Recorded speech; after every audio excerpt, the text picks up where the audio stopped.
I can't wait to dig in my ham and bean soup with a dollop of sour cream, some cilantro, and I shook a little bit of Cajun seasoning on top. I really don't season my ham and bean soup.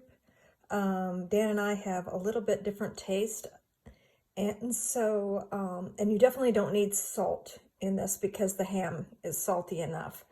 But here we go. And if you want to learn how to make it, here come the instructions.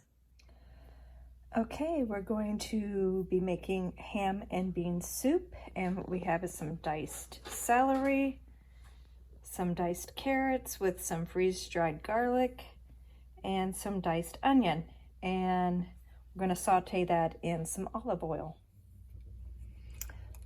Okay, I had these beans sitting in water overnight, cleaned them, sorted through them a little bit, and I'm going to rinse them off before I use them. But so these beans, as you can see, we have all kinds of stuff in here. And what it is this is not necessarily a mix that I bought, but a bunch of different bags, like when I made a lentil, or a kidney bean, or the white northerns, or the black eyes, or anything that I used in a recipe, and I didn't use the entire bag of dry beans.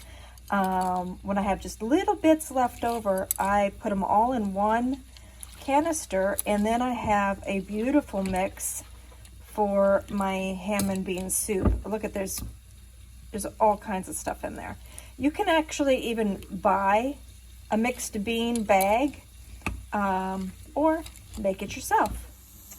Okay, this was what's left from a spiraled honey baked ham that we had for Christmas. And as you can see, I removed anything that was already pre-sliced, and the sections that didn't get sliced up are going to be what's in my ham and bean soup.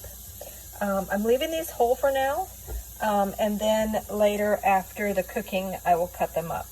So this is going to be in an Instapot, and it does taste, I think, better in a crock pot or simmering for a long period of time.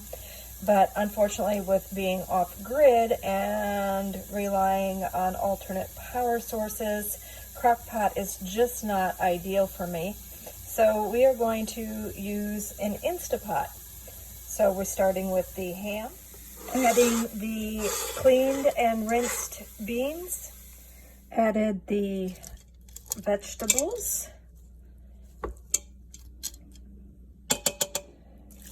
and then just topping it off with water.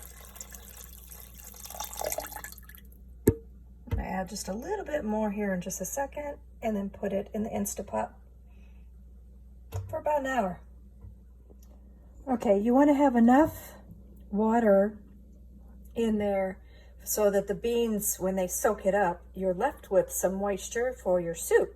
So now we're going to put this in, and I'm doing this early in the morning because, well, it's still a little dark outside, and I'm going to have the generator on for at least another hour. So while it's going, I'm going to go ahead and cook this. And that way, if I do a bunch of work today and I get exhausted and I don't feel like making dinner, this is already ready. And what I'll probably also do is throw some bread in the bread machine, and that's dinner. Dinner will be ready. Very easy.